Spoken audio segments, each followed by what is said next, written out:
The year was 865. Along the misty coastline of East Anglia, near the ancient town of Thetford, a sight appeared that would haunt the dreams of every Christian soul in Britain for generations to come. Not a dozen ships. Not a score. But hundreds upon hundreds of dragon-prowed longships, their snarling carved figureheads cutting through the grey waters like the harbingers of apocalypse itself. Aboard these vessels came an army unlike any the Anglo-Saxon kingdoms had ever witnessed. 4,000 warriors. 5,000. Perhaps more. Danes, Norsemen, Swedes. Battle-hardened killers who had sailed from every corner of the Scandinavian world, from pirate bases in Ireland to settlements in Frisia, from the frozen fjords of Norway to the windswept shores of Denmark. They called themselves the Great Heathen Army. And they had not come to raid. They had come to conquer. To carve kingdoms from the flesh of Britain itself. To sacrifice kings to their pagan gods. Within 6 years, they would sweep through the island like wildfire, extinguishing ancient royal dynasties that had ruled for centuries, replacing Romano-British civilization with their own brutal warrior culture. 3 of the 7 Anglo-Saxon kingdoms would cease to exist entirely. Their kings killed in the most horrific ways imaginable. Their peoples subjugated or driven into exile. Their lands renamed, resettled, transformed beyond recognition. Only one kingdom would survive. Only one king would stand against the tide. A young prince who would flee into the marshlands with just a handful of loyal followers, hiding in the Somerset wetlands while pagan warriors overran his realm. From that moment of absolute desperation, he would forge a legend. He would create England itself. But before we understand how England was born, we must understand what came before. We must go back to the moment when Rome abandoned Britain, leaving behind a patchwork of vulnerable kingdoms. We must witness the arrival of the Anglo-Saxons themselves, those Germanic invaders who conquered the island centuries before the Vikings came. We must see how 7 warring kingdoms emerged from that chaos. And we must understand why, by the late 8th century, they had become the perfect prey for the most terrifying seafaring warriors the world had ever known. This is the entire history of Viking Britain. The story of how Scandinavian pirates transformed an island. How they destroyed kingdoms and created new ones. How Anglo-Saxon and Dane clashed in battles that would echo through the centuries. And how, from that crucible of violence and bloodshed, a nation was forged that would eventually rule a quarter of the globe. This documentary covers how Rome's collapse created the perfect conditions for invasion, why the Great Heathen Army succeeded where raiders had failed, the desperate gamble that saved England in the marshes of Athelney, and the apocalyptic battle that determined whether English civilization would survive. Stay until the end, because the final confrontation at Brunanburh is the one battle that decided everything. When the Roman legions officially withdrew from Britain in the 4th and 5th centuries, they left behind a power vacuum that would reshape the island forever. For nearly 4 centuries, Rome had maintained order through military might. Cities flourished. Trade networks stretched across the empire. Latin mixed with the local Brittonic tongues. Christianity had taken root among the Romano-British elite. But now the legions were gone, recalled to defend a crumbling empire on the continent. What remained was a patchwork of Brittonic and Romano-British kingdoms scattered throughout the island, each struggling to maintain the veneer of Roman civilization without the imperial army to protect them. The collapse came swiftly. Just as it had on the European mainland, warlike peoples on the peripheries wasted no time moving in to claim what they could. From beyond Hadrian's Wall to the north came the Picts, fierce tribal warriors who had resisted Roman conquest for generations. Now they swept southward, raiding and pillaging the northern territories. From across the Irish Sea to the west came Irish warriors, establishing footholds along the western coastlines. But the most significant threat came from across the Channel to the east. From the windswept shores of modern-day Denmark and northern Germany came wave after wave of Germanic peoples. Angles from the base of the Jutland Peninsula. Saxons from the coastal regions of Old Saxony. Jutes from the northern reaches of Denmark. Frisians from the marshy lowlands between the rivers. These were peoples closely related to the Vandals and Goths who were simultaneously tearing apart the Western Roman Empire on the continent. They were warrior cultures, pagan societies that valued martial prowess above all else. And just like their Gothic and Vandal cousins, they moved in across the borders as Roman power weakened and finally collapsed. The conquest was gradual but inexorable. During the 5th, 6th, and 7th centuries, these incoming Germanic warrior cultures slowly replaced the Romano-British and Britons on the eastern portion of the island. The existing populations were pushed westward into what would become Wales and Cornwall, absorbed into the conquering groups, or simply exterminated. Latin gave way to various Germanic dialects that would eventually coalesce into Old English. Christian worship sites were abandoned or converted to pagan use. Roman cities fell into decay. An entire civilization was being overwritten.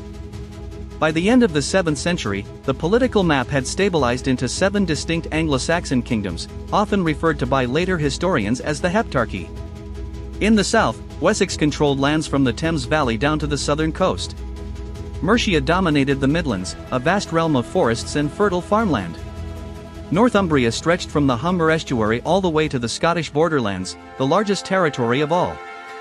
East Anglia occupied the eastern bulge of the island. And 3 smaller kingdoms rounded out the 7.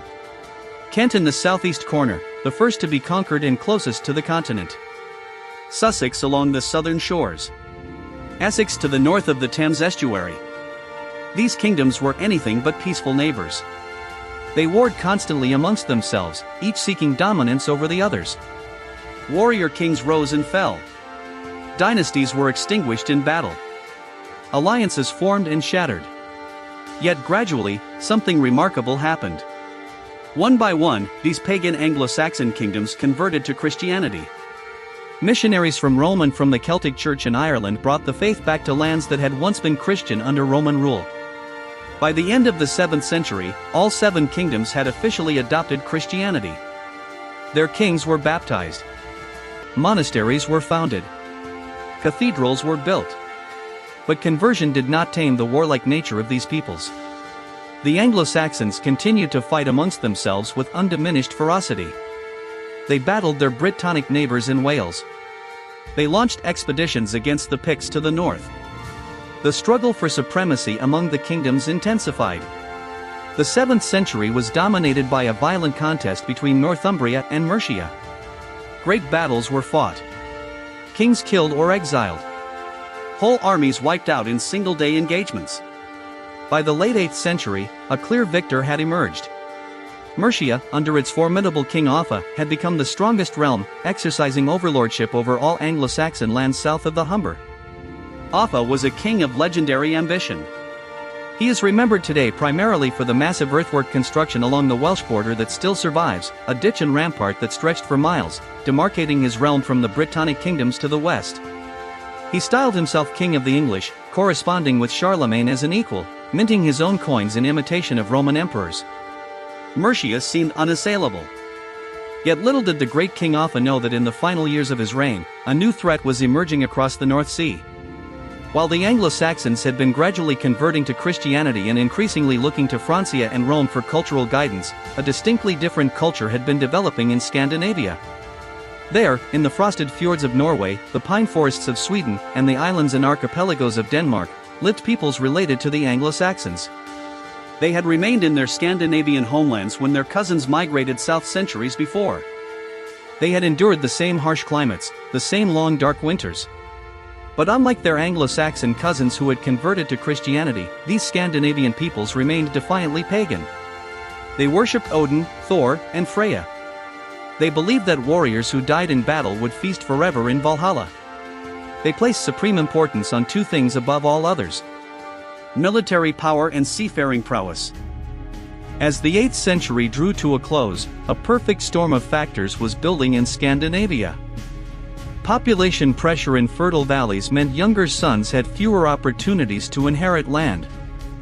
Frankish aggression from the south, particularly Charlemagne's brutal campaigns against the pagan Saxons, created instability and refugees. Most importantly, a revolution in shipbuilding techniques was occurring. Scandinavian craftsmen had perfected the longship, a vessel of revolutionary design. shallow drafted enough to navigate rivers and land on beaches, sturdy enough to cross open ocean, fast enough to outrun pursuit. The longship would prove to be one of the most effective military technologies of the medieval world, comparable to the Mongol cavalry of later centuries in its impact. These combined pressures forced Scandinavians to look outward. Some became peaceful traders, establishing commercial networks across the Baltic and into the great river systems of Eastern Europe. Others became something altogether more terrifying. Opportunistic raiders who struck without warning, their ships appearing like phantoms from the sea mist. For the inhabitants of Denmark and Norway, the choice of targets was obvious.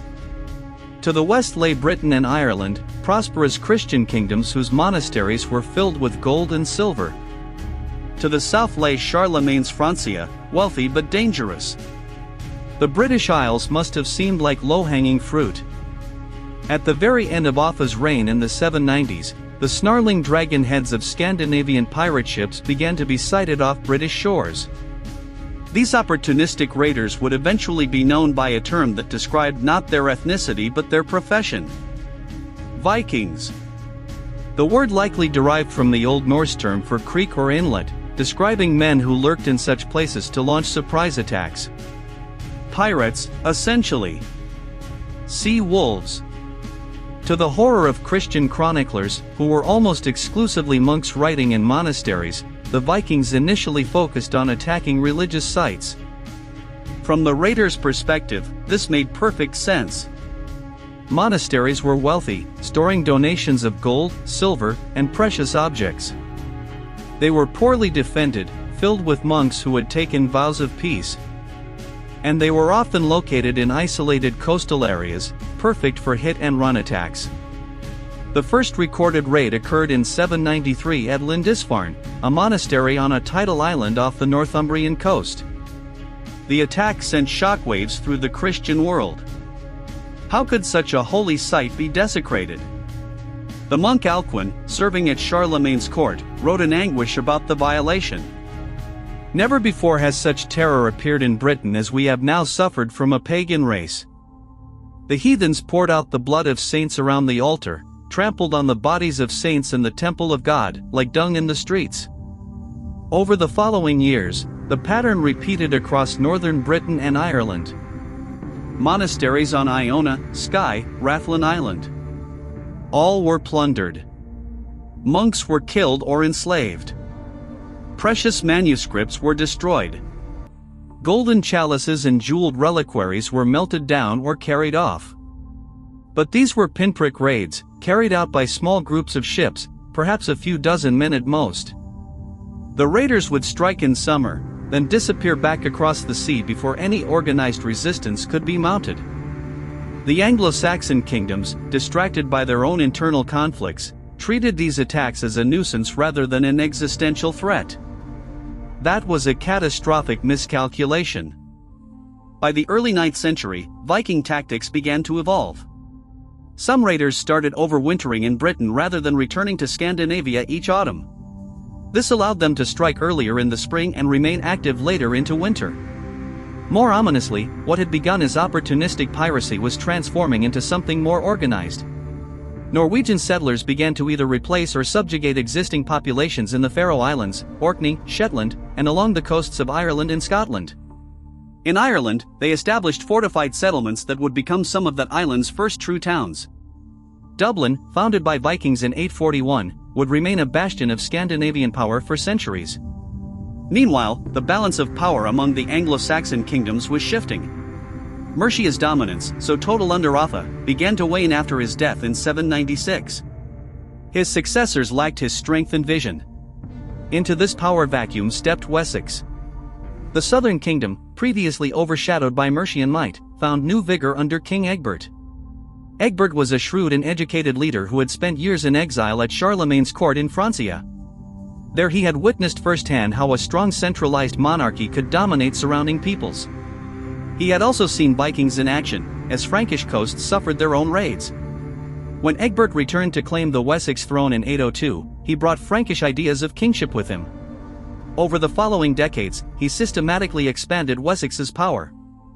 He fought numerous battles against the Vikings, most notably at Hingstondown in 836, where he defeated a combined force of Danish raiders and their unlikely allies, the Britons of Cornwall.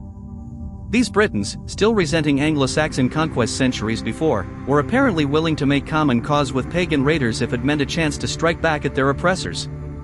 Egbert also moved aggressively against his Anglo-Saxon neighbors. He absorbed the minor kingdoms of Essex, Sussex, and Kent entirely into Wessex, ending their independent existence. By his death in 839, Wessex had firmly established itself as the most powerful Anglo-Saxon realm. Egbert was succeeded by his son Ethelwulf, who continued his father's policies. Throughout the 840s and 850s, Ethelwulf fought off periodic Viking raids, the attacks growing more frequent and more ambitious with each passing year. In the mid-850s, a raiding force even attacked Winchester, the very capital of Wessex itself. Though they were driven off, the message was clear. Nowhere was safe. During this same period, the other kingdoms of Britain and Ireland faced their own struggles with Scandinavian invaders. The Vikings made their most significant inroads in Ireland and what would become Scotland, establishing firm footholds that would last for centuries. Dublin, as mentioned, became essentially a Scandinavian city. So too did Waterford, Wexford, Cork, and Limerick. In Scotland, Norwegian settlers dominated the northern and western islands completely. But these scattered raids and settlements were about to be overshadowed by something far more devastating. Because the real invasion, the one that would threaten to erase Anglo-Saxon civilization entirely, was still to come. And when it arrived, it would dwarf everything that had come before. In Wessex, Ethelwulf was succeeded in turn by three of his sons. First Ethelbald, then Ethelbert. Each ruled for only a few years, dying young by the standards of the time. Finally, in 865, the fourth son named Ethelred ascended to the throne. He was supported by his younger brother Alfred, who served as his second-in-command and designated heir. The two brothers would need each other desperately. Because 865 was a year that would go down in infamy. That summer, the largest Viking fleet yet assembled appeared off the coast of East Anglia. This was not another raiding party that would plunder and leave. This was an invasion force of unprecedented scale. The Christian chroniclers, writing in barely concealed terror, called it the Great Heathen Army. Hundreds of longships carried thousands of warriors. This was an international force drawing from every corner of the Scandinavian world. Danes predominated, but there were Norsemen from Norway, Swedes, Vikings who had been born in Ireland or Frisia. They came from pirate bases scattered across northern Europe, warriors who had heard of rich lands ripe for conquest. According to the Norse sagas written down centuries later, the army was initially led by three brothers: Ivar, Halfdan, and Ubba. These were said to be the sons of the legendary Viking hero Ragnar Lothbrok, and their invasion was supposedly motivated by vengeance. The sagas claim that Ragnar had been captured by the Northumbrian king El and executed by being thrown into a pit of venomous serpents. Whether this colorful tale is true remains debatable. What is certain is that these were no longer opportunistic raiders. These were sea kings, each commanding his own warband of hundreds or thousands of warriors. Each controlling multiple longships. They had united for a common purpose: the complete conquest of the Anglo-Saxon kingdoms. Their strategy was methodical and devastating. After landing in East Anglia near Thetford, they forced the local King Edmund to provide them with horses and supplies. This was a telling detail. The Vikings were adapting. In Scandinavia, they had been primarily seafarers. But now they transformed themselves into mounted infantry, using horses for rapid movement across land while still fighting on foot. Thus supplied and mounted, the Great Heathen Army rode north, bypassing Mercia entirely to strike at Northumbria. They had chosen their target well. Northumbria, once the most powerful of all Anglo-Saxon kingdoms, was tearing itself apart in civil war between two rival claimants to the throne. One of these rivals was King El, the man allegedly responsible for Ragnar's death. The Vikings struck at York, Northumbria's capital, capturing it with relative ease in 866. The rival Northumbrian factions were forced to put aside their differences and unite against the invaders. They assembled an army and marched to York to reclaim their capital. On the 21st of March, 867, the Northumbrians launched their attack. They managed to break into the city, and a ferocious battle ensued in the streets. But the Vikings held firm. Both Northumbrian kings were killed in the fighting. Elle allegedly suffered a particularly gruesome fate, executed by the blood eagle, a ritual killing that involved carving the ribs away from the spine and pulling out the lungs. Whether this actually occurred or was later Viking propaganda meant to terrify enemies, we cannot know for certain. What mattered was that Northumbria's ruling dynasty had been extinguished. The kingdom that had once dominated northern Britain was finished as an independent power. The Vikings installed a puppet king and settled down, many of them claiming land for themselves. Northumbria, particularly the city of York, which the Vikings called Jorvik, would remain a bastion of Scandinavian culture for the next 2 centuries. After their conquest of Northumbria, the Great Heathen Army was on a roll. Word of their victories spread across the Scandinavian world, likely attracting even more warriors to their banners. Young men seeking glory and plunder sailed to Britain to join what must have seemed like an unstoppable force. In 868, the army marched south into Mercia. They captured Nottingham, a strategically important town, and dug in. The Mercian king Burgred, recognizing that he faced a threat beyond his capacity to handle alone, called for aid from his allies. King Ethelred of Wessex responded, bringing his army north. The 2 Anglo-Saxon forces confronted the Vikings at Nottingham, but no battle occurred. The Vikings remained safely behind the town's fortifications, and Burgred, lacking either the patience or the resources for a prolonged siege, eventually came to terms with them. He paid them off, essentially offering protection money in exchange for their departure. It was a short-term solution that would have dire long-term consequences. The Vikings, enriched but honoring their agreement for the moment, withdrew to York for the winter. But they would be back. True to form, in 869, the Great Heathen Army returned. This time they marched back into East Anglia, the kingdom whose king had supplied them with horses just a few years earlier. King Edmund tried to resist, but his forces were overwhelmed. Edmund himself was captured. According to Christian hagiography, he was offered his life if he would renounce Christianity and share power with the pagan invaders. He refused. Edmund was tied to a tree, shot full of arrows, and then beheaded. He became Saint Edmund, a martyr whose cult would flourish for centuries. But his martyrdom could not save his kingdom. East Anglia ceased to exist as an independent realm. Like Northumbria before it, it was carved up among the Viking warriors, who settled down to farm the land just as they had in Scandinavia. The political map of Britain had been redrawn with shocking speed. In just 5 years, 2 of the 7 Anglo-Saxon kingdoms had been utterly destroyed. Their royal families were extinct. Their territories were now under Scandinavian control. Mercia was severely weakened, having lost territory and faced repeated incursions. Only Wessex remained relatively intact, but for how long? In 870, the leadership of the Great Heathen Army changed. Ivar, one of the 3 brothers who had led the invasion, disappears from the English historical record at this point. According to some sources, he left England to campaign in Ireland and Scotland, conquering the Brittonic kingdom of Strathclyde. Others suggest he may have died, though no death is recorded. What is certain is that his brother Halfdan took center stage as the primary leader in England. And in 870, Halfdan made the decision that Wessex had been dreading. It was time to conquer the last remaining Anglo-Saxon kingdom. Halfdan, along with another prominent warlord named Bagsec, led part of the army south. They bypassed the heartland of Mercia, which they had already cowed into submission, and drove deep into Wessex itself. Their target was the strategically important town of Reading, located at the confluence of the Thames and Kennet rivers. They captured Reading and fortified it, creating a secure base from which to operate. Then they waited for the inevitable West Saxon counterattack. Ethelred and Alfred did not keep them waiting long. The brothers gathered the FYRD, the Anglo-Saxon militia army, and marched to Reading. These FYRD soldiers were not professional warriors.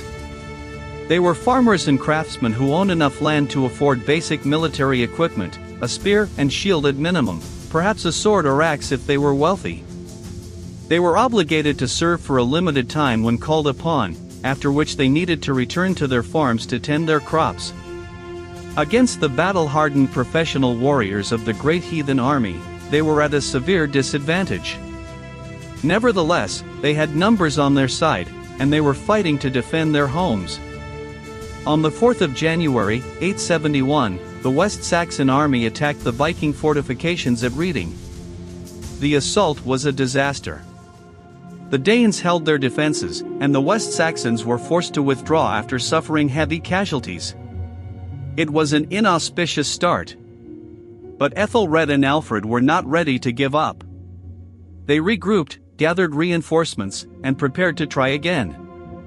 4 days later, on the 8th of January, they got their chance. The Vikings, perhaps overconfident after their victory at Reading, had marched out to meet the West Saxons in open battle. The location was somewhere on the Berkshire Downs, at a place the Anglo-Saxon Chronicle calls Ashdown.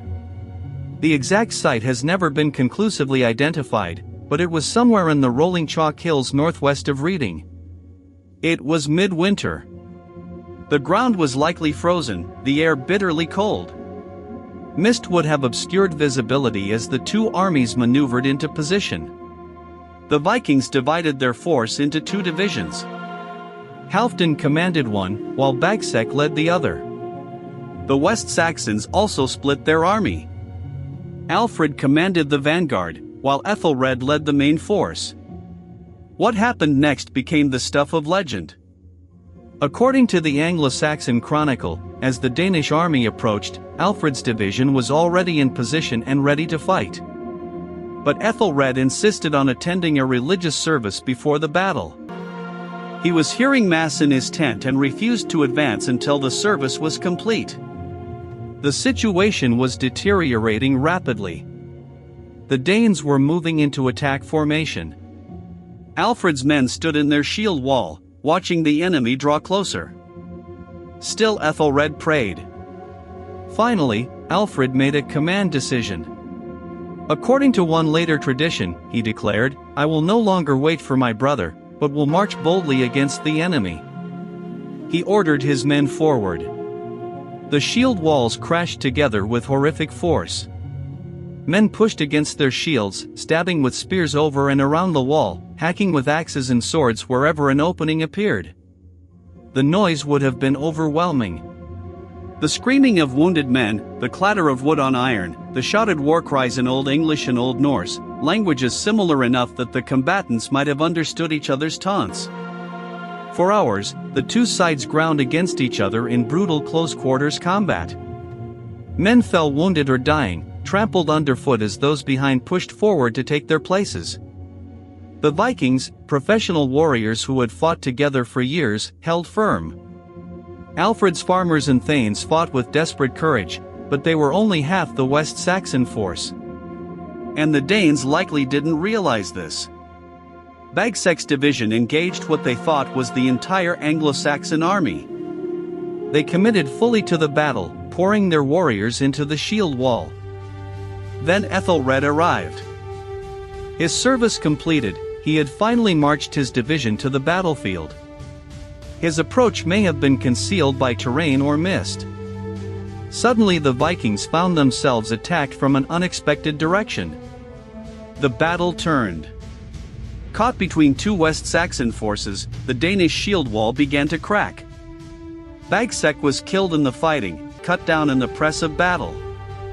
Without one of their leaders, the Vikings began to lose cohesion. Halfdan, seeing the situation deteriorating, ordered a fighting withdrawal. The Danes fell back in relatively good order, but it was undeniably a retreat. The West Saxons held the field. After 6 long years of Danish victories, an Anglo-Saxon army had finally won a major battle. The site was littered with the dead from both sides. The cost had been enormous. But Wessex had proven that the Vikings were not invincible. The victory at Ashdown was cause for celebration, but it was far from decisive. The Great Heathen Army had suffered a setback, not a defeat. Halfdan's forces fell back to Reading, bloodied but intact. And within weeks, reinforcements arrived. A fresh wave of Vikings, recently arrived from overseas, sailed up the Thames to join Halfdan. This new force was called the Great Summer Army, distinguishing it from the original Great Heathen Army. It was led by a formidable Danish warlord named Guthrum, who would become one of the most significant Viking leaders in British history. Suddenly the odds shifted back in the Vikings' favor. Ethelred and Alfred fought several more engagements over the following months. At Basing in late January, 871, the West Saxons attacked a Viking position but were repulsed. In March, at Marathon, sometimes identified as Martin or Marden, another battle was fought. The result was inconclusive, but the West Saxons suffered heavy losses. Then disaster struck. In April 871, King Ethelred died. The sources are unclear about the cause. He may have succumbed to wounds received in one of the recent battles, though the chronicle does not explicitly say so. He may have died of disease, which was common enough in winter camps where armies huddled together in close quarters. Whatever the cause, Wessex had lost its king in the middle of an existential war. Alfred, the younger brother who had earned glory at Ashdown, was immediately proclaimed king. He was perhaps 22 or 23 years old, young by medieval standards for a king, but already a veteran of multiple battles. He inherited a kingdom on the brink of collapse. The treasury was depleted from months of warfare. The FYRD armies were exhausted, and spring planting season was approaching, meaning the farmers needed to return to their fields or face starvation the following winter. Alfred made a pragmatic decision. He opened negotiations with Halfdan and Guthrum. The result was a treaty. Alfred would pay the Vikings a substantial sum of money, essentially tribute, and in exchange, they would leave Wessex. It was the same arrangement that Burgred of Mercia had made years earlier at Nottingham. It bought time but solved nothing.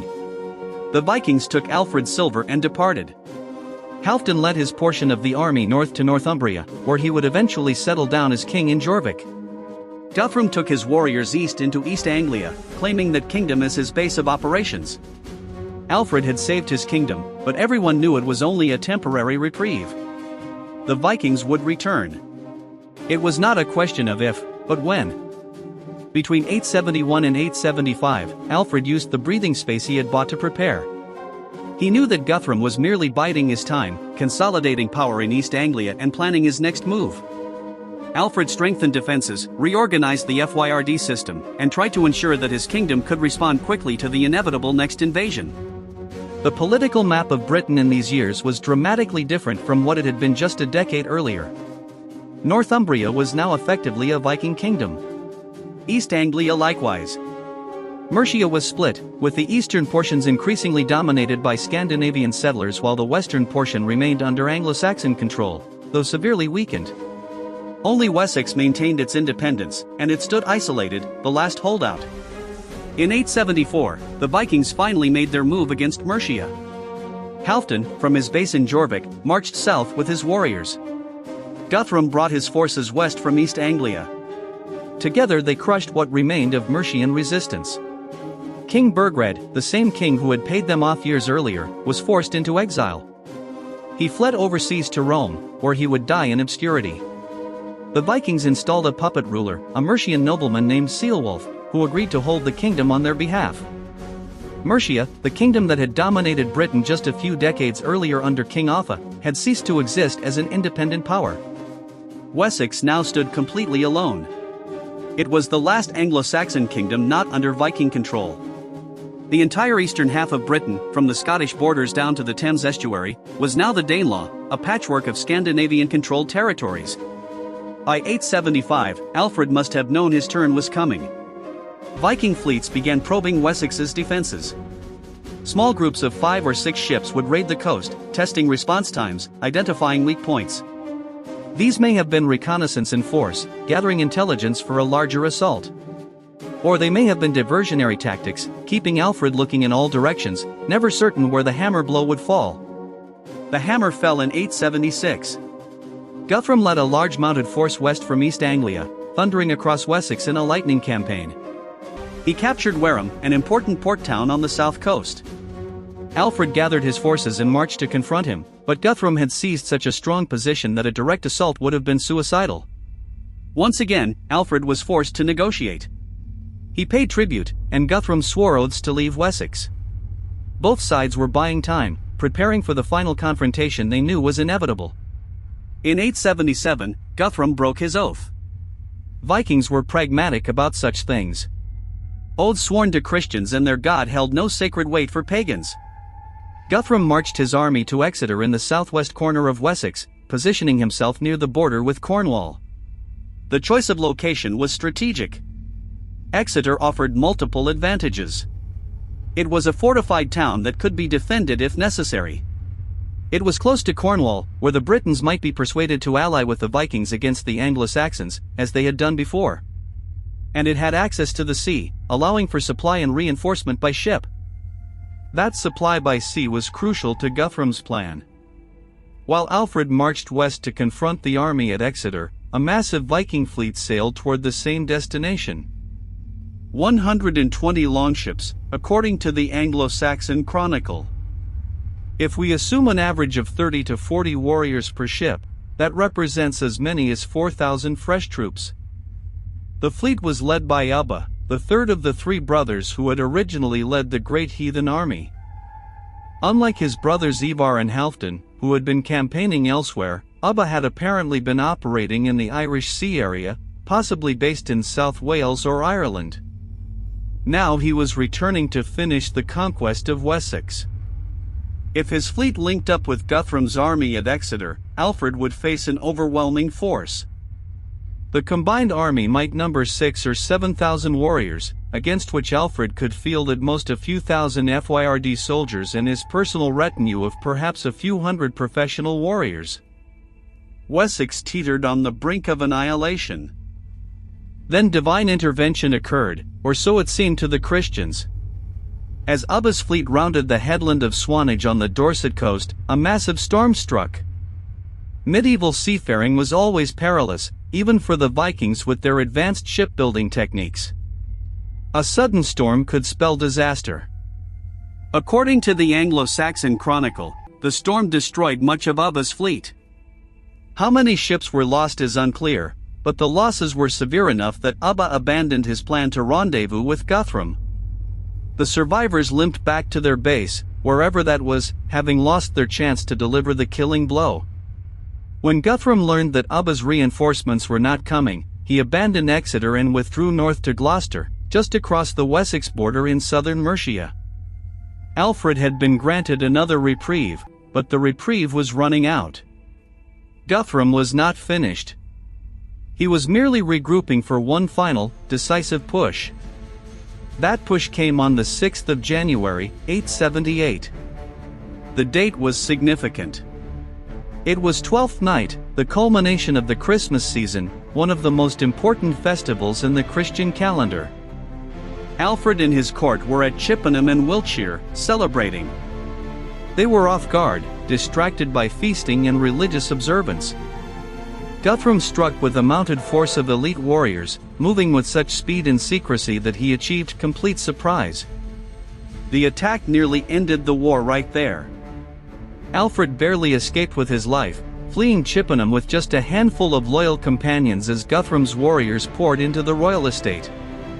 The King of Wessex was now a fugitive in his own kingdom. Many of his thanes were captured or killed. Others fled overseas or submitted to Guthrum. Wessex seemed finished. Guthrum's forces spread out across the kingdom, occupying strategic locations, seizing supplies, establishing control. It appeared that Wessex would follow Northumbria and East Anglia into oblivion, becoming yet another Viking kingdom. But what happened next in those frozen marshes would become the most improbable comeback in medieval history.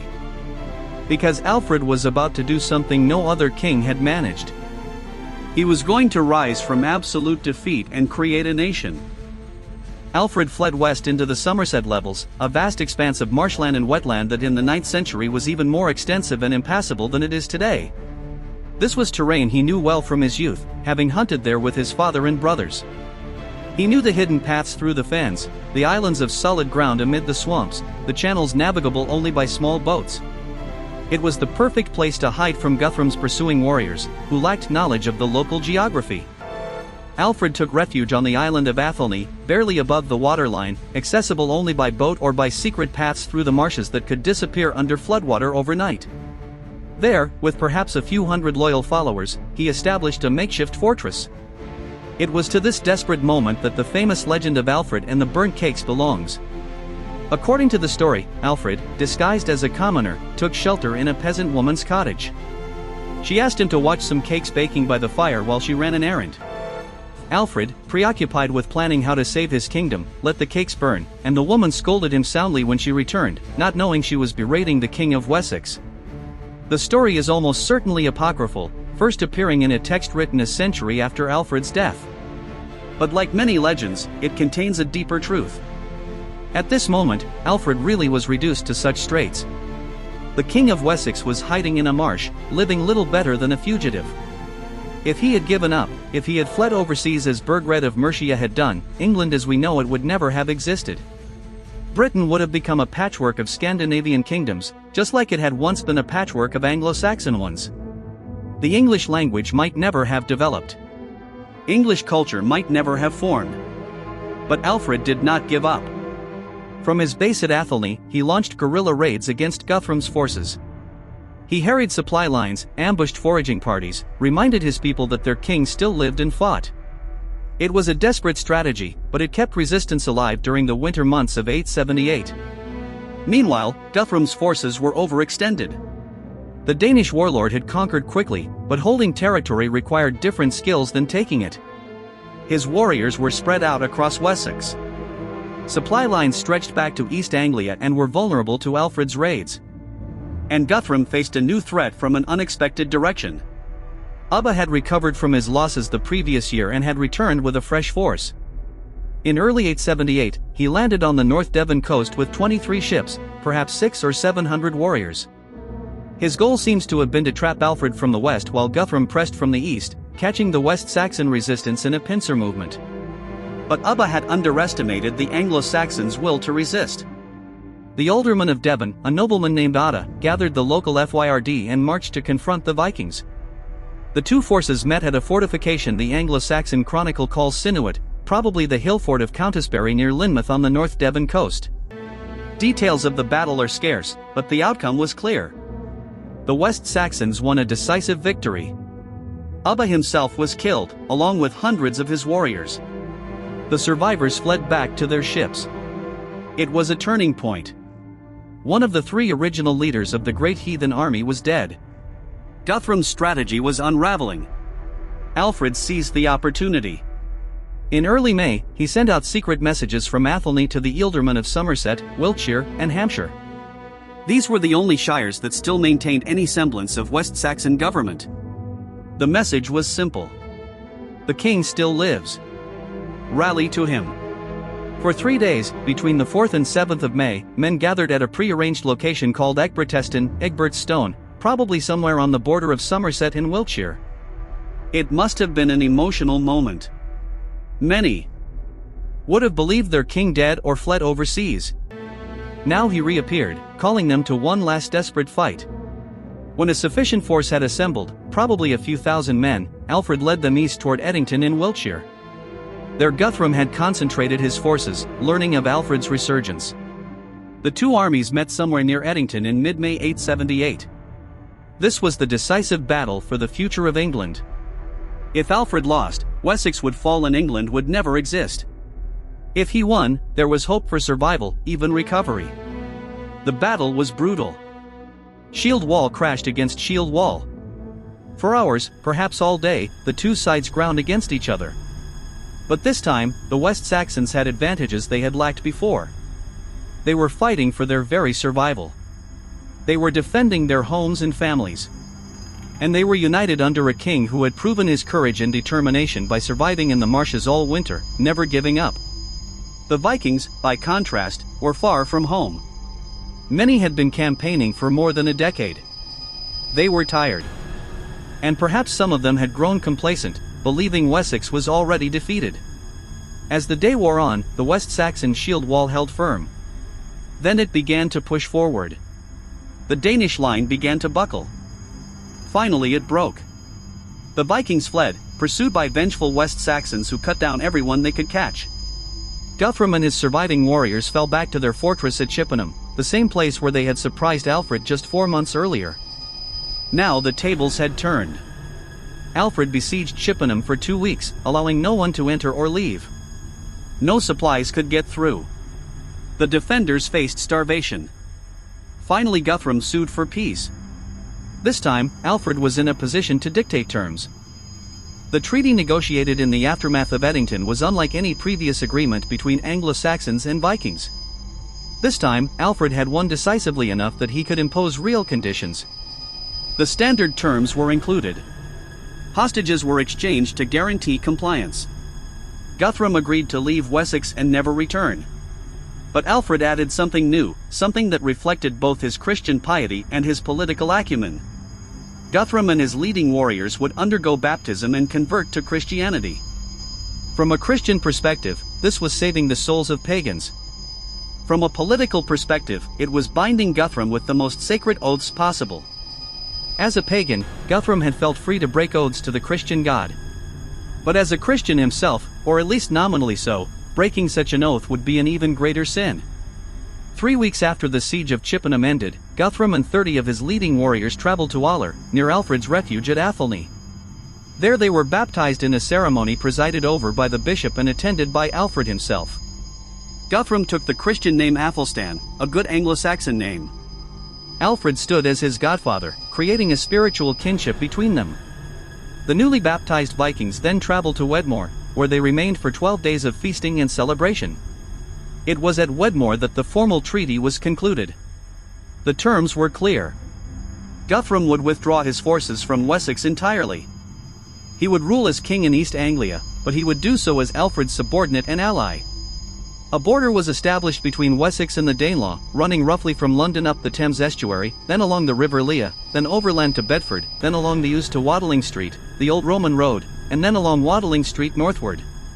Everything to the east and north of that line was the Danelaw, under Scandinavian control.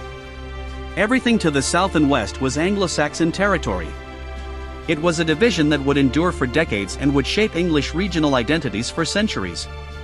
Even today, there are linguistic and cultural differences between eastern and western England that can be traced back to this division between Danelaw and non-Danelaw. Guthrum kept his word.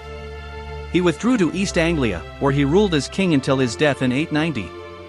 He even seems to have taken his conversion seriously, minting coins that bore Christian symbols. Later in 886, when the division of Mercia was formalized, the eastern portion was assigned to the Danelaw under Guthrum while the western portion remained Anglo-Saxon. Alfred had achieved something extraordinary. Starting from a position of utter defeat, hiding in a marsh with a handful of followers, he had rallied his kingdom, defeated the Vikings, and established a lasting peace. He had saved Wessex from the fate that befell Northumbria and East Anglia. More than that, he had established Wessex as the dominant power in Anglo-Saxon Britain. It was the foundation upon which England would be built. But Alfred knew this was not the end. Guthrum might keep the peace, but other Vikings would come. The success of the Great Heathen Army was known throughout Scandinavia. Britain was seen as a land of opportunity for ambitious warlords. Alfred spent the remainder of his reign, from 878 until his death in 899, preparing for the next invasion. His most important innovation was the bus system. Alfred converted towns throughout Wessex into fortified strongpoints. Each bus was surrounded by walls or earthworks, maintained by the local population. In the event of a Viking raid, people could retreat to the nearest bus for protection. The bus also served as rallying points where FYRD armies could assemble quickly. Alfred established enough bus that nowhere in Wessex was more than 20 miles from one. This meant that even if Vikings appeared suddenly, as they had at Chippenham, the population could reach safety within a day's travel. The system was revolutionary and proved highly effective when tested. In 892, 2 years after Guthrum's death, a massive new Viking fleet appeared. A force of perhaps 300 ships led by a warlord named Hason invaded, landing on the Kentish coast. These were Vikings who had been campaigning in Francia and had decided to try their luck in Britain. They rampaged across the southeast, winning several initial victories. But they could not break the bus system. Every time they besieged a bus, Alfred's armies would march to relieve it. Every time they tried to settle down to consolidate their gains, they were harried by local forces. By 896, Hason's forces had either left Britain or dispersed into the Danelaw, their invasion a failure. The buzz had worked. When Alfred died in 899, he passed to his son Edward a kingdom that was secure, prosperous, and confident. He left something else too. He left an idea. The idea of England. Alfred was the first king to consistently call himself king of the Anglo-Saxons rather than just king of Wessex. He commissioned the Anglo-Saxon Chronicle, a historical record that presented the Anglo-Saxons as a unified people with a shared history. He promoted education and literacy, translating important Latin texts into English so that his people could read them. He codified laws that applied throughout his realm. He created an identity. The people of Wessex, Kent, Sussex, and Essex were not just residents of separate kingdoms. They were English. This identity would prove crucial in the decades to come, as Alfred's children and grandchildren worked to make the idea of England a political reality. Alfred's son Edward succeeded him in 899 as king of the Anglo-Saxons. But the succession was not smooth. There was a rival claimant, Alfred's nephew Athelwold. According to the laws of primogeniture, Athelwold had a strong claim, being the son of Alfred's older brother Athelred, the king who died in 871. But Alfred had designated Edward as his heir, and the Wessex nobility accepted this. Athelwold did not. He seized the royal estates at Wimborne and Christchurch, attempting to rally support for his claim. When that failed, he fled north to the Danelaw. He was enthusiastically received in Jorvik, where the Northumbrian Vikings apparently accepted him as king.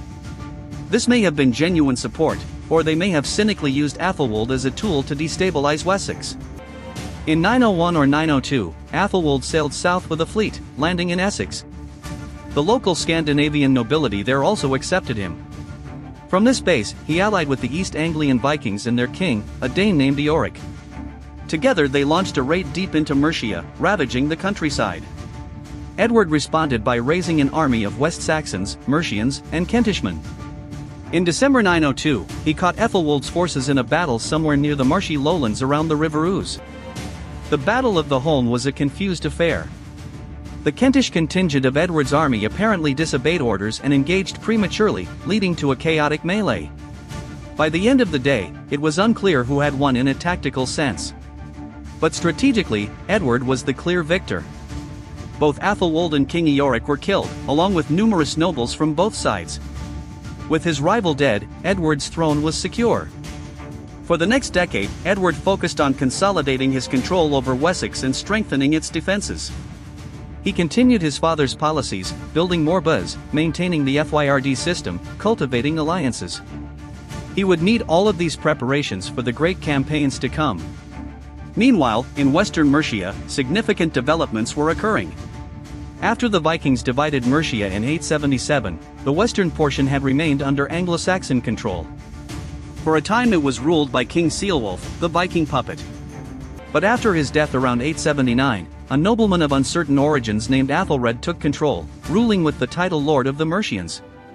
He was not a king, possibly as a signal that he recognized Wessex's overlordship.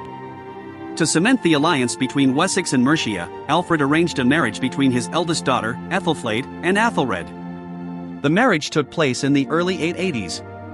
Athelflaed went to Mercia and seems to have become Mercian in identity and sympathy. She worked closely with her husband to strengthen Mercia's defenses against the Danelaw, following Alfred's example by building buzz along the frontier. She became extremely popular among her adopted people. When Athelred fell sometime around 902, Athelflaed increasingly took over the responsibilities of rulership. Medieval sources describe her acting with full authority on his behalf, leading armies and making political decisions. This was highly unusual in a society that typically excluded women from military and political leadership. But Athelflaed was no typical woman. She was Alfred's daughter, trained from birth in the arts of statecraft. And she had inherited her father's strategic genius. After Ethelred's death around 910, the Mercian nobility chose Ethelflaed as his successor. She ruled as Lady of the Mercians, never taking the title of queen or king, but exercising full royal authority nonetheless. For the next 8 years, from 910 to 918, brother and sister worked in tandem to reconquer the Danelaw. It was a carefully coordinated campaign. Edward focused on the south, advancing into Essex and East Anglia. Ethelflaed focused on the Midlands, pushing east into the 5 boroughs. The 5 boroughs were the 5 fortified Danish towns that dominated eastern Mercia: Derby, Leicester, Lincoln, Nottingham, and Stamford. Each was a center of Scandinavian power, ruled by Danish jarls and defended by professional warriors. But they were not unified. Each borough operated independently, sometimes even feuding with each other. Edward and Ethelflaed exploited these divisions masterfully. In 910, a joint Anglo-Saxon force raided deep into the Danelaw, reaching as far north as Lindsey to retrieve relics of St. Oswald, a revered Northumbrian king. The raid also plundered extensively, demonstrating that the Anglo-Saxons could strike the Danelaw at will. In 911, the Danes retaliated, launching a major raid into Mercia. They ravaged the countryside and loaded up with plunder before beginning the journey back north. But a combined West Saxon Mercian army caught them at Tettenhall in Staffordshire. The battle was a slaughter. The entire Danish leadership was killed, crippling Jorvik's military power for years. Tettenhall was a turning point. The Anglo-Saxons were no longer simply defending. They were going on the offensive, and they were winning. Between 911 and 913, Edward secured control of Essex, building bases at Malden and Hertford and elsewhere. In 914, a new threat emerged. A massive Viking fleet that had been campaigning in Brittany, conquering that region, now turned its attention to Britain.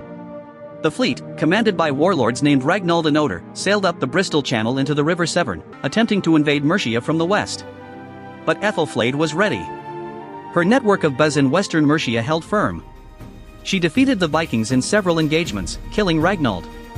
Oder, realizing he had met his match, gave up on England and sailed to Ireland.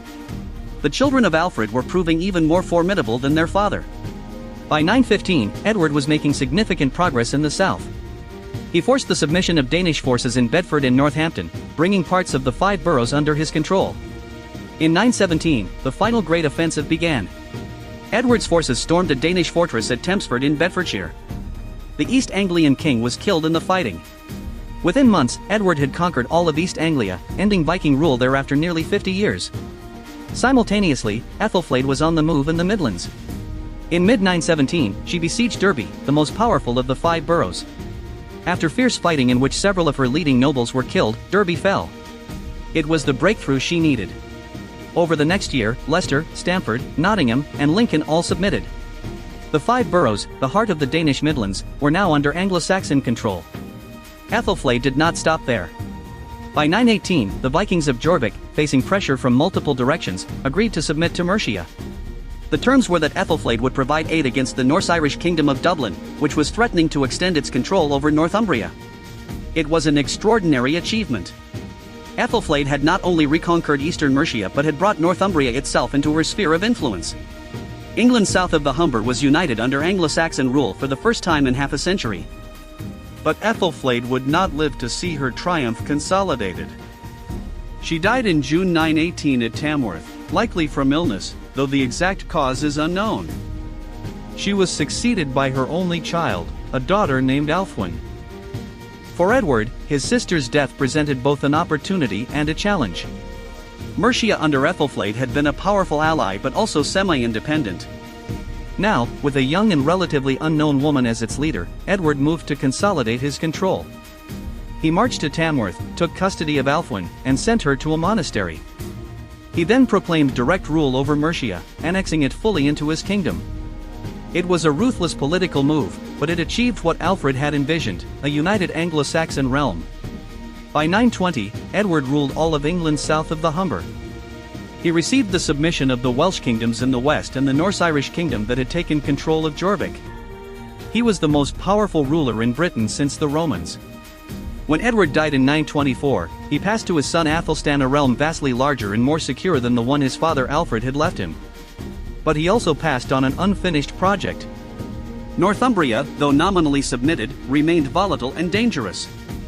The Norse-Irish of Dublin had not given up their ambitions.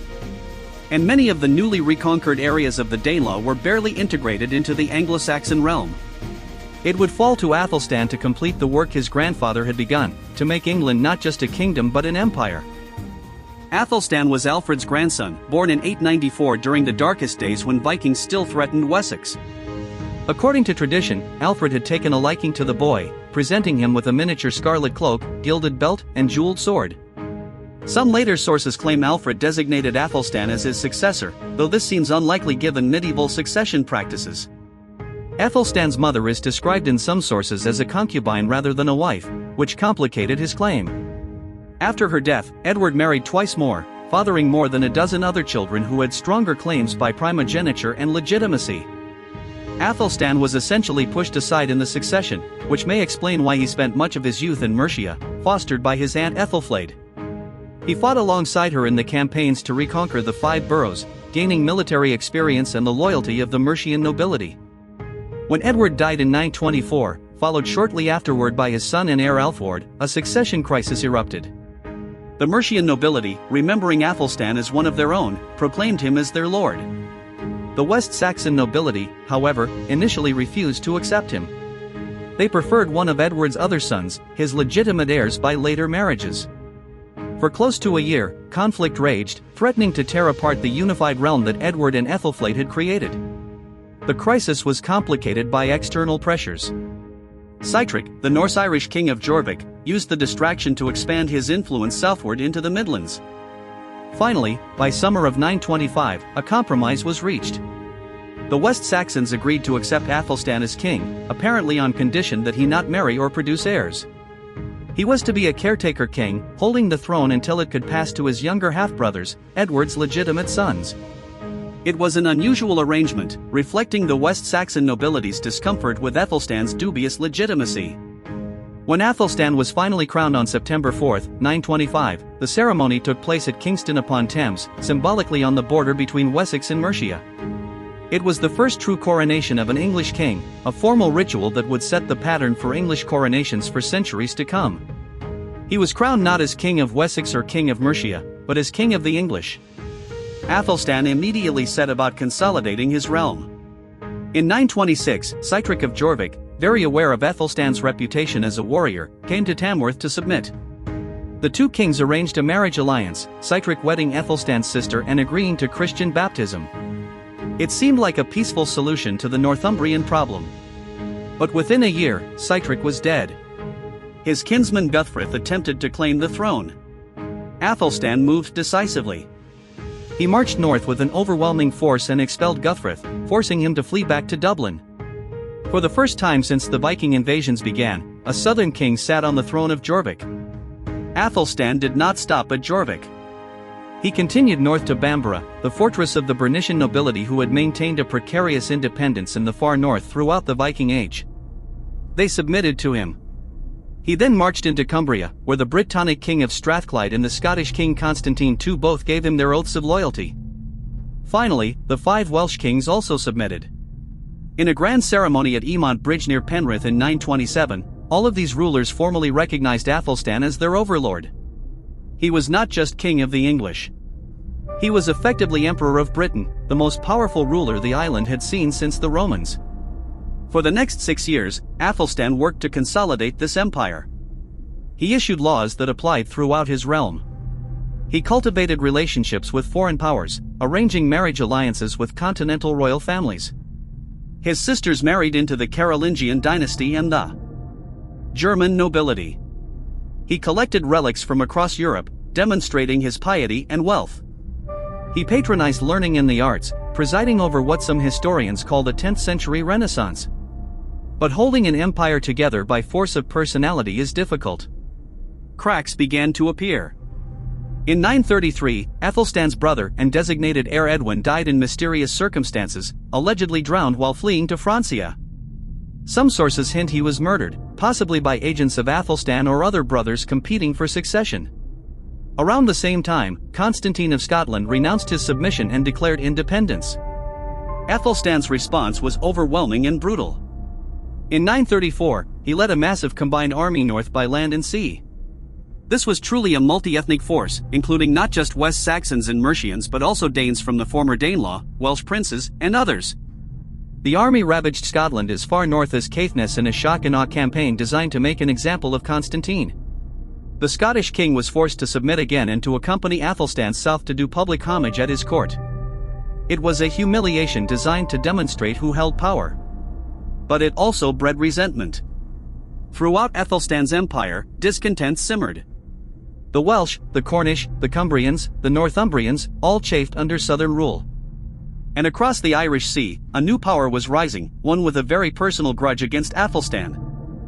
When Athelstan expelled Guthfrith from Jorvik in 927, he made a powerful enemy.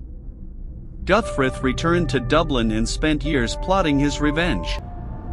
When he died in 934, his son Olaf Guthfrithson inherited both the throne of Dublin and the desire to reclaim Jorvik. Olaf was young, energetic, and ambitious. He was also a brilliant tactician and diplomat. His first move was to consolidate power in Ireland, which was divided among several Norse-Irish longforts, fortified towns that served as bases for Scandinavian sea kings. The most powerful of these, after Dublin, was Limerick. In 937, Olaf launched a lightning campaign against Limerick, defeating its king in battle and forcing submission. With Limerick under his control, Olaf commanded the largest concentration of Viking warriors in the British Isles, perhaps as many as 600 ships if we believe the most generous estimates in the Irish annals. But ships and warriors were not enough to defeat Athelstan. Olaf needed allies, and he found them among Athelstan's enemies. Constantine of Scotland, twice humiliated by Athelstan, was eager for vengeance. Owen of Strathclyde, the Brittonic kingdom in what is now southwest Scotland, also joined the alliance. According to some sources, the alliance was sealed by marriage, Olaf wedding a daughter of Constantine. The rulers of the Welsh kingdoms may also have provided support.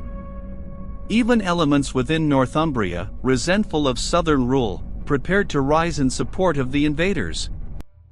Late in the summer of 937, after the normal campaigning season had ended and the Anglo-Saxon Fyrd armies had dispersed to bring in the harvest, Olaf launched his invasion. His fleet crossed the Irish Sea and made landfall somewhere in northern England. The exact location is debated. Some historians think he sailed up the Humber estuary to approach Jorvik directly. Others suggest he landed on the Wirral and marched overland. What is certain is that he linked up with his allies, the Scots, Strathclyde Britons, and others. Together they assembled what may have been the largest army yet seen in Britain since the Romans. Thousands upon thousands of warriors from across the northern and western regions. It was the last remnants of pre-Anglo-Saxon Britain, united against the English. They began ravaging Northumbria, laying waste to the countryside. When news reached Athelstan, probably in early autumn, he must have understood that this was the crisis his grandfather Alfred had faced at Edington. Everything he had built was at stake. According to tradition, Athelstan spent time in prayer before marching north. He knew what was coming. Then he called his banners. From Wessex, Mercia, Kent, Essex, and crucially from the Danelaw, men answered. This was no longer just a West Saxon army. This was an English army, including many Danes who had come to see themselves as part of Athelstan's realm. Together they marched north to confront the Allied invasion. The two armies met somewhere in Northumbria at a place the Anglo-Saxon chronicle calls Brunanburh. The exact location is one of the great mysteries of English history. Over 30 locations have been proposed, from Scotland to the Midlands. Wherever it was, both sides knew this would be the decisive battle. A later chronicler, writing a generation after the event, said that common people still called it simply the Great War. The battle likely took place in October 937. The only detailed account comes from a heroic poem in the Anglo-Saxon Chronicle, heavy on poetic imagery but light on tactical details. Both armies would have been composed primarily of infantry. The shield wall was still the dominant tactic. Heavily armed and armored warriors in the front ranks, the Fyrd men behind them, everyone packed together in tight formation. At daybreak, both armies advanced across the battlefield. As they drew closer, insults and challenges would have been hurled. Spears thrown. Then the shield walls crashed together. What followed was hour after hour of brutal attrition. Men pushed forward against their shields, stabbing with spears over the rim of the wall, hacking with swords and axes wherever a gap appeared. The wounded fell and were trampled. Fresh warriors pushed forward to take their places. Both sides took heavy casualties. Two of Ethelstan's cousins were killed. Numerous thanes and nobles on both sides fell. For much of the day, the battle hung in the balance. But gradually, the English line held firm while the Allied army, less unified and coordinated, began to fracture. The English had been fighting together as a single army for years. The Allied force had come together just weeks or months earlier and included groups that spoke different languages and used different tactics. As the afternoon wore on, the English began to gain the upper hand. Finally, as evening approached, the Allied shield wall broke. Olaf's warriors fell back toward their ships in an uncoordinated retreat. Constantine's Scots fled north. The English pursued relentlessly, cutting down fugitives. The poem describes the field as soaked in blood, ravens and eagles feasting on the corpses. Olaf escaped, reaching his ships with a remnant of his army and sailing back to Dublin. Constantine also escaped, though he had lost a son in the battle. Owen of Strathclyde's fate is unknown, he may have been killed. The battle was over. England had survived. Athelstan had won the greatest victory of his reign, perhaps the greatest in Anglo-Saxon history. Brunanburh ensured that England would remain English, not be carved up again into Scandinavian kingdoms.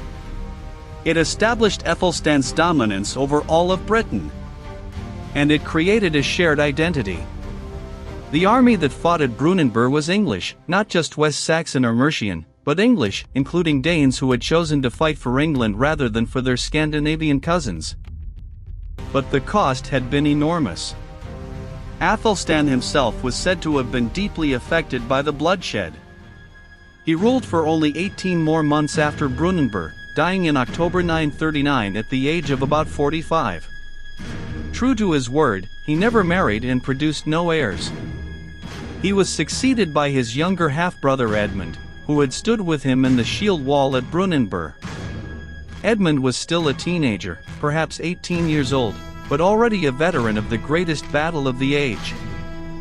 Edmund's reign began with immediate challenges. In 939, the same year he became king, Olaf Guthfrithson returned from Dublin to reclaim Jorvik. This time, Edmund could not stop him. Large numbers of the Anglo-Danish nobility in the former Danelaw, who had given personal loyalty to Athelstan, apparently felt no such obligation to his teenage successor.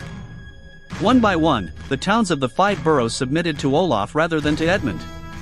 By 940, Olaf controlled all of Northumbria and much of the Midlands. Edmund was forced to sue for peace, ceding the northern territories. It seemed like all of Athelstan's work was unraveling. But then fortune turned.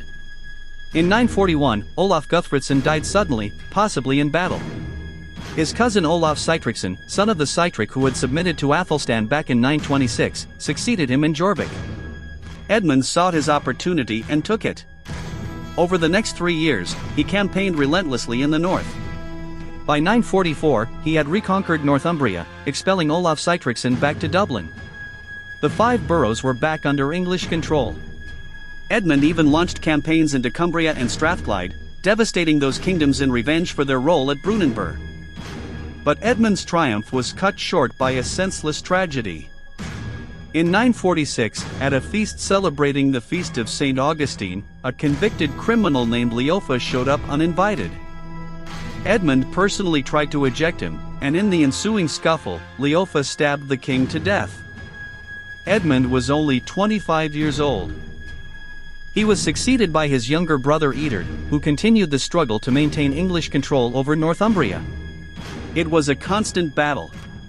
The Norse-Irish of Dublin kept trying to reclaim Jorvik. Local Northumbrian nobles resented southern rule. Between 947 and 952, Northumbria changed hands multiple times. At one point, a Norwegian prince named Eric Bloodaxe, exiled from Norway, briefly ruled in Jorvik with the support of local Scandinavian nobility. But by 952, Eadred finally succeeded in establishing firm control. Eric Bloodaxe was driven out and killed. The last Viking king of Jorvik was gone. For the first time since 866, when the Great Heathen Army had captured the city, Jorvik was firmly under Anglo-Saxon control. Northumbria was integrated into England. The kingdom was complete. For the next 3 decades, England enjoyed relative peace. Vikings still raided occasionally, but there were no more attempts at conquest. The Danish and Norse settlers in the former Danelaw gradually assimilated, adopting Christianity, intermarrying with Anglo-Saxons, contributing to an increasingly unified English culture. The division between Danelaw and non-Danelaw began to blur. Kings like Edgar the Peaceful, who ruled from 959 to 975, presided over a prosperous and stable realm. England was becoming not just a political reality but a cultural one. A shared language, though with regional dialects. A shared church. A shared identity as English people. The story of Viking Britain is the story of how England was created. When the Great Heathen Army landed in 865, Britain was a patchwork of competing kingdoms, Anglo-Saxon, Brittonic, Pictish, with no unifying identity or political structure. The Vikings swept away the old order. They destroyed kingdoms that had existed for centuries. They killed ruling dynasties. They settled in massive numbers, fundamentally altering the genetic, linguistic, and cultural makeup of Eastern Britain. Place names across northern and eastern England still bear witness to Scandinavian settlement. Towns ending in by, like Derby, Rugby, or Grimsby, derive from the Old Norse word for farm or settlement. Thorp, meaning village. Thwaite, meaning clearing. The very vocabulary of modern English is filled with words borrowed from Old Norse. Fellow, husband, skin, sky, anger, ugly, they. Hundreds upon hundreds of everyday words entered English through contact between Anglo-Saxons and Danes. The English language itself is a product of this Viking Age interaction. But the Vikings did more than just settle. They created the pressure that forced the Anglo-Saxons to unite. Without the Viking threat, Wessex, Mercia, Northumbria, East Anglia, and the others might have continued fighting amongst themselves indefinitely. There might never have been an England, just a collection of squabbling kingdoms speaking related but distinct languages. The need to resist the Vikings created a sense of shared identity among the Anglo-Saxons. Alfred's decision to call himself King of the Anglo-Saxons rather than just King of Wessex was a direct response to the Viking threat. His son Edward and daughter Ethelflaed conquered the Danelaw not just for Wessex but for all English people. Ethelstan's multi-ethnic army at Brunanburh, including Danes who fought for England against their Scandinavian cousins, demonstrated that English identity could transcend ethnic origins. The England that emerged from the Viking Age was stronger and more unified than any previous British kingdom had been. It had a sense of national identity. It had a common language and culture, enriched by both Anglo-Saxon and Scandinavian influences. It had effective governance systems, the Benetwork, the Shire system, the FYRD military organization. It had survived its trial by fire.